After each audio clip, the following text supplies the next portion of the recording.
सरजमीन जिंदाबाद, हमारा इतिहास जिंदाबाद, हमारा इतिहास जिंदाबाद। नरेंद्र मोदी, तुम दुनिया के सबसे बड़े झूठे हो और बोलते हैं कि हम बच्चे ज्यादा पैदा करते हैं। नरेंद्र मोदी, क्या आपके 6 भाई नहीं हैं? अमित शाह की 6 बहनें नहीं हैं? क्या रविशंकर प्रसाद की 7 भाई बहन नहीं है? मगर दिखता कौन? मुसलमान ज्यादा बच्चे पैदा कर रहे हैं। अरे झूठ बोल रहे हो तुम, तादाद में जमा हुए। याद रखिए, अगर आप 26 तारीख को पूरा किशनगंज एक होकर अख्तरुल ईमान को कामयाब करेगा, तो वो अख्तरुल ईमान की इनफरादी या जात की कामयाबी नहीं होगी, वो आपकी कामयाबी होगी, आपकी फिक्र की कामयाबी होगी और सीमांचल की कामयाबी होगी। ये काम आपको करना है। आपने बरसों सबको वोट दिया, मगर कभी आपने अपनी क़ियादत को मजबूत किया, कभी आपने अपने नेता को बनाया, कभी आपने अपनी आवाज को बनाया कि वो आवाज जाकर लोकसभा में आपके लिए लड़े, आपकी तकालीफ का जिक्र करे। मगर नहीं, हमको ये बोल दिया गया कि आप सिर्फ वोट डाल सकते हो, आप लालू की खिदमत करो, नीतीश की खिदमत करो, अब उनके बेटे की खिदमत करो। अरे कांग्रेस का आप कब से साथ दे रहे हैं बताओ मुझे? जब से मुल्क आजाद हुआ, जब से तो हम कांग्रेस का साथ दे रहे हैं। क्या मिला बताओ? अगर कांग्रेस इंसाफ करती तो क्या सच्चर कमेटी के रिपोर्ट झूठी होती? अगर कांग्रेस इंसाफ करती तो हम बाबरी मस्जिद नहीं खोते। याद रखो, जीबी पंत मुख्यमंत्री थे 1949 में, जब बाबरी मस्जिद के अंदर घुसकर उसकी बेहुरमती की गई, ताले खोले गए, तो कौन मुख्यमंत्री थे, प्रधानमंत्री थे बताओ? आज आपको बता रहा हूं कि आज अगर ये समझ रहे हैं कि ये अंधेरा खत्म हो जाएगा फिरका परस्ती का, नहीं मेरे भाई, ये रात बड़ी लंबी रहने वाली है। ये रात बड़ी लंबी रहने वाली है। अगर मैं तुम्हारे सामने झूठ बोलकर चला जाऊंगा तो बड़ी ही नाइंसाफी होगी। इस रात को अगर हमको खत्म करना है, इस अंधेरे में अगर उजाला करना है, एक ही चीज कर सकती है पूरे भारत में। मैं पूरे भारत के मुस्लिम अक़लियत की बात कर रहा हूं। अगर तुम इस फिरका परस्ती के अंधेरे में रोशनी चाहते हो, अगर तुम ये मुस्लिम नफरत को खत्म करना चाहते हो, अगर तुम अपनी इबादत गाहों की हिफाजत करना चाहते हो, अगर तुम सामाजिक न्याय चाहते हो, तो याद रखो, कोई पार्टी नहीं करेगी। तुमको शमा जलाना पड़ेगा और वो शमा तुमको अपने खून पसीने से जलाना पड़ेगा। और इत्तेहाद की निशानी पर अगर तुम शमा जलाओगे, ये अंधेरा छटना शुरू हो जाएगा। वरना याद रखो, ये चुनाव हो जाएगा, फिर अखलाक मारा जाएगा, फिर पीलू खान मारा जाएगा, फिर जुनैद और नसीर को जिंदा जला दिया जाएगा, फिर बुलडोजर से घर तोड़ा जाएगा, फिर कोई जुलूस में निकलकर मदरसे को जला देगा। अगर तुम सियासी ताकत बनोगे, इत्तेहाद पैदा करोगे, अपनी क़ियादत को बनाओगे, तो ये अंधेरा खत्म होगा।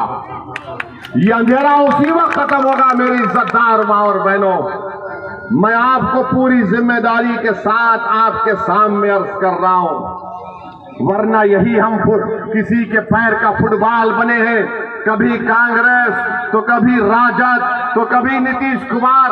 अरे बताओ फिर हमारी तकालीफ, हमारे हुकूक का कैसे हासिल होंगे? मेरे अजीज दोस्तों और बुजुर्गों, मैं कल नरेंद्र मोदी का भाषण सुना और भाषण में नरेंद्र मोदी ने धमकी दी भारत के मुसलमानों को। क्या कहा भारत के प्रधानमंत्री ने? कि हम बच्चे ज्यादा पैदा करते हैं, हम घुसपैठी हैं। नरेंद्र मोदी ने कहा कि दौलत लेकर हमको बांट दी जाएगी। मोदी ने कहा हमारे हिंदू बहनों को मोदी ने झूठ कहा कि तुम्हारा मंगलसूत्र छीन लिया जाएगा। नरेंद्र मोदी, तुम दुनिया के सबसे बड़े झूठे हो। तुम तुम जब चीफ मिनिस्टर थे गुजरात के, तो बिल्किस बानो की असमत रेजी किसने की? नरेंद्र मोदी बताओ। हमारी बेटी बिल्किस बानो हामिला है, 3 साल की बेटी उसके साथ है, उसकी मां है, रिश्तेदार है। घर के पड़ोसियों ने बिल्किस बानो की इज्जत लूटी। बिल्किस बानो अपने घर के पड़ोस में जो दुकान थी, उस दुकान से बिल्किस बानो ने चूड़ियां खरीदी। जिसने हमारी बेटी को चूड़ियां बेचा उसने बिल्किस बानो की असमत रेजी की, 3 साल की बेटी को कत्ल कर दिया। अरे नरेंद्र मोदी बताओ, किसकी दौलत लूटी गई? मेरी बेटी की, मेरी बहन की दौलत लूटी गई थी। आप मुख्यमंत्री थे, उसको इंसाफ गुजरात में नहीं महाराष्ट्र में मिला। जेल को गए ये जालिम लोग, और नरेंद्र मोदी की सरकार ने उनको रिमिशन पर छोड़ दिया। बताओ नरेंद्र मोदी, किसकी दौलत छीनी गई थी? यही तरह इस तरह तकरीर कर रहे नरेंद्र मोदी। नरेंद्र मोदी, आप प्रधानमंत्री हैं, इस देश के प्रधानमंत्री आपको जेब नहीं देता कि आप भारत की इतनी बड़ी आबादी के ताल्लुक से इस तरह की बकवास करें। किसकी दौलत लूटी हमारे? बताओ मेरे भाई, हकीकत बता रहा हूं तुमको, भारत के मुसलमानों की सुनो, जिसको अंग्रेजी में एक लफ्ज है इंटरजेनरेशनल मोबिलिटी कहते हैं। अगर मेरा दादा 100 रुपये कमा रहा था तो उसका पोता 110 रुपये कमाना चाहिए। हमारे हिंदू भाइयों के पोते अपने दादा से बढ़कर कमा रहे हैं। यादवों के बेटा बेटी अपने दादा से बढ़कर कमा रहे। ठाकुरों के, राजपूतों के, भूमिहार के, आदिवासियों के, हर समाज के, सिखों के, ईसाइयों के पोते अपने दादा से बढ़कर कमा रहे। अगर कोई अपने दादा से कम पैसे कमा रहा है तो मुसलमान है वो। और नरेंद्र मोदी बोलते हैं कि दौलत हमको दी जाएगी। कितना झूठ कह रहा है भारत का प्रधानमंत्री अगर इस तरह की बात वजीर आजम करते हैं। अरे आप देश के वजीर आजम हैं, आप किसी चौपाल के नेता नहीं हैं। आप सबके वजीर आजम की बात करना चाहिए था। और बोलते हैं कि हम बच्चे ज्यादा पैदा करते हैं। नरेंद्र मोदी, क्या आपके 6 भाई नहीं हैं? अमित शाह की 6 बहनें नहीं हैं? क्या रविशंकर प्रसाद की 7 भाई बहन नहीं है? मगर दिखता कौन? मुसलमान ज्यादा बच्चे पैदा कर रहे हैं। अरे झूठ बोल रहे हो तुम। तुम्हारी गवर्नमेंट का आदादो शुमार डेटा कह रहा है कि मुस्लिम हमारी बेटियों का जो फर्टिलिटी रेट है उसमें कमी आई है। मगर ये पुरानी आदत, ये बच्चे पैदा कर रहे हैं, ये बच्चे पैदा कर रहे हैं। नरेंद्र मोदी जी क्यों इतना झूठ बोलते? आदादो शुमार तो देख लो तुम्हारी। और मुसलमानों को घुसपैठी कहते हैं, घुसपैठी कहते हैं। पार्लियामेंट में 10 मरतबा 10 साल में सवालात पूछे गए, बताओ कितने घुसपैठी भारत में आए? मोदी की सरकार के पास कोई जवाब नहीं था, कोई जवाब नहीं है। 10 मरतबा पूछा गया और बोलते हैं घुसपैठी आए। अरे कहां से आ रहे घुसपैठी? अरे घुसपैठी आ रहे तो मोदी तुम क्या चाय पीकर सो रहे थे? रोकना था उनको। नरेंद्र मोदी जी सुनो, घुसपैठी कहां पर है मैं तुमको बताता हूं। लद्दाख में 2000 स्क्वायर किलोमीटर पर चाइना की फौज भारत की जमीन पर कब्जा करके बैठी है। अरे मोदी, तुम में दम है तो बोलो चाइना के खिलाफ। तुम कमजोरों को बदनाम करते हो, मुसलमानों को घुसपैठी कहते हो। अरे मोदी, अगर ताकत है तो बोलो चीन कब्जा करके बैठा है। नहीं बोलेंगे चीन के खिलाफ, चाइना के खिलाफ बोलेंगे तो इनके पेट में दर्द शुरू हो जाएगा। मगर एक भारत का प्रधानमंत्री रहकर सबसे बड़ी अक़लियत को रुसवा करने के लिए इस तरह का भाषण देते हैं। अफसोस होता है नरेंद्र मोदी कि तुम भारत के वजीर आजम हो। किस तरह की वाहियात बात आपने की। अरे तुम्हारा झगड़ा किसी पार्टी से, झगड़ा करो, मुखालिफत करो, मगर तुम भारत के वजीर आजम हो जिसमें 17 करोड़ मुसलमान हैं। इस तरह हमको जलील और रुसवा करेंगे कि बच्चे पैदा करते हैं। अच्छा, आपको बता रहा हूं, हायर एजुकेशन में, आला तालीम में 1,80,000 मुसलमान गायब है, नहीं है। कहां चले गए मोदी? ये क्यों मुसलमान हायर एजुकेशन से चले गए? बताओ, नहीं बता पाएंगे। तुमने स्कॉलरशिप के पैसे खत्म किए, क्यों खत्म किए? हज की सब्सिडी थी, तुमने निकाला, अच्छा किया, मगर उसके पैसे हमारी बच्चियों की तालीम को देना था, नहीं देते हैं। आपको मालूम, दिल्ली में एक सुनहरी बाग की मस्जिद है, 200 साल पुरानी मस्जिद है, और जब कभी प्रधानमंत्री की गाड़ी जाती है उस रास्ते से, अगर जोहर का वक्त होगा तो उस वक्त जोहर की नमाज उस मस्जिद में नहीं होती। और मोदी कहते हैं कि हम बच्चे पैदा कर रहे हैं, हिंदू बहनों का मंगल सूत्र लूटकर मुसलमानों को दिया जाएगा, हम घुसपैठी हैं। मोदी जी, सिखा नहीं तुमने 6 दिसंबर से कुछ, मगर बदनाम किया जा रहा। और याद रखो, नरेंद्र मोदी जानते हैं सियासत को, इसीलिए बोल रहे हैं। अब आप और हम क्या करेंगे? क्या ओवैसी एक जज्बाती तकरीर करेगा और तुम जिंदाबाद नारे तकबीर के नारे मारकर घर जाकर सो जाओगे? नहीं। मैं आपसे इसलिए कह रहा हूं कि अब तब्दीली लाओ मेरे भाई, जागो मेरे भाई, उठो। ये वक्त उठकर अपने हक के लिए लड़ने का है। तुम ये समझे कि तुम्हारी लड़ाई यादव लड़ेंगे, तुम्हारी लड़ाई नीतीश कुमार लड़ेगा। अरे तुम्हारी लड़ाई कोई नहीं लड़ेगा। तुमसे सिर्फ वोट लिया और सत्ता में आ गए। अगर घर किसका जला तो मेरा जला, बेटा किसी का मरा तो मेरा बेटा मरा, किसी की बेटी की अस्मत टूटी गई तो मेरी बेटी की अस्मत टूटी गई, किसी इबादतगाह को तोड़ा गया तो मेरी इबादतगाह को तोड़ा गया। अरे मुझे बेबस कर दिया गया। ये तो अपने इख्तिदार के महलों में आराम से सो रहे। बताओ तुमने क्या हासिल किया? तुमने क्या हासिल किया? सोचो मेरी इस बात को। ये वक्त उठने का है, याद रखो। अगर आज आप नहीं उठेंगे, मैं सिर्फ सोनता की सरजमीन पर आज हजारों की तादाद में आप खड़े, उनसे मुखातिब नहीं हो, बल्कि जहां कहीं भी अल्लाह अपने फजल करम से मेरी आवाज को पहुंचाएगा, मैं उनसे कह रहा हूं, उठो। मैं मर जाऊंगा, मैं मरने को तैयार हूं, मगर बताओ इन बच्चों का क्या होगा जो आज उम्मीद लगाकर बैठे कि कल मुस्तकबिल हमारा होगा। मैं बार बार कह रहा हूं, इसीलिए बदनाम हो जाता हूं। लोग मेरी जबान से निकले अल्फाज को समझते हैं कि मैं नफरत को फैला रहा हूं। मैं किसी मजहब के खिलाफ ना था, ना कभी रहूंगा। मैं किसी हिंदू के खिलाफ नहीं था, मैं किसी दलित के खिलाफ नहीं था, मैं किसी आदिवासी के खिलाफ नहीं हूं। मैं कैसे किसी का खिलाफ हो सकता हूं जब मेरे रब की किताब का पहला जुमला क्या है? अरहमर राहिमीन। मैं कैसे किसी का खिलाफ हो सकता हूं? यकीनन मैं एक मुसलमान हूं, मैं किसी का खिलाफ नहीं हूं। मैं अपनी हक की बात कर रहा हूं, मैं अपनी आवाज को पैदा करने की बात कर रहा हूं।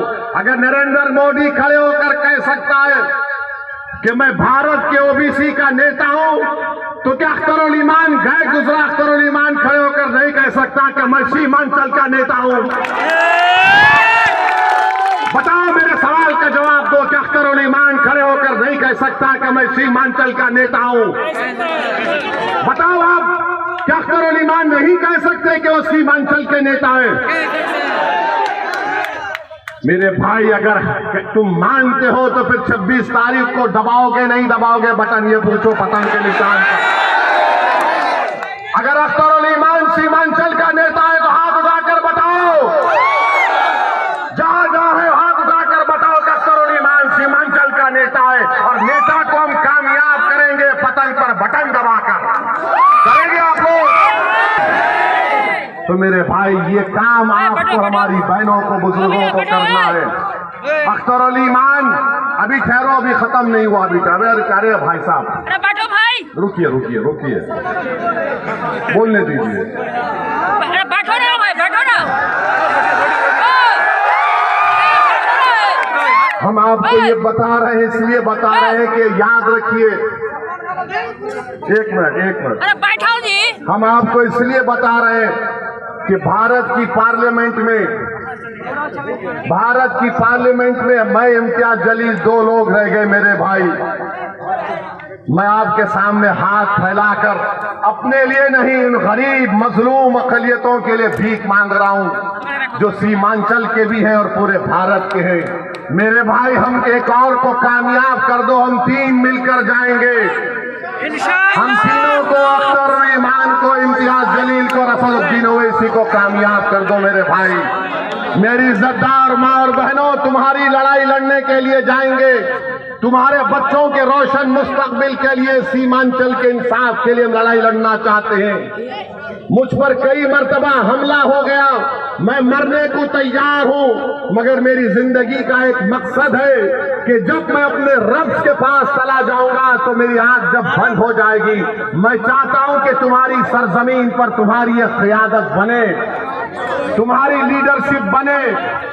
आप रुक जाइए भाई, भाई आप रुक जाइए, हट जाइए। क्यों आ रहे बार बार आप? अरे कुछ नहीं होगा ना, क्यों आ रहे? सुनिए हमारी बात, मेरे अजीज दोस्तों और बुजुर्गों, अब आप सुनिए। आपका जो यहाँ पर कांग्रेस के एमपी साहब है, वो कहते हैं कि वो 5 साल में 1.5 लाख किलोमीटर चले। जावेद साहब बोलते हैं कि 5 साल में 1.5 लाख किलोमीटर चले, यानी रोज 100 किलोमीटर चलना पड़ेगा। आपने देखा उनको चलते हुए? वहां जो खड़े हुए हैं, आपने देखा उनको चलते हुए? आपने देखा?